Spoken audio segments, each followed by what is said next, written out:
Na nga po, after po natin mapanood ang Replacing Chef Chico, na-inspire po tayo magluto. Ayan. Bilang paborito po natin ang sibuyas, kahit mahal siya, ayan, nagluto po tayo ng beef steak. Yan.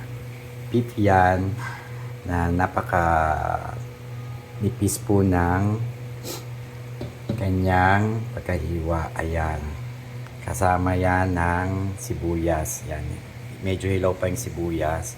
Mas masarap po yung hilaw ang sibuyas. Pero ang kakaiba sa bistek na ito ay hindi po siya kalamansi dahil wala po tayong kalamansing makita. So, ang ginamit po natin ay isang orange.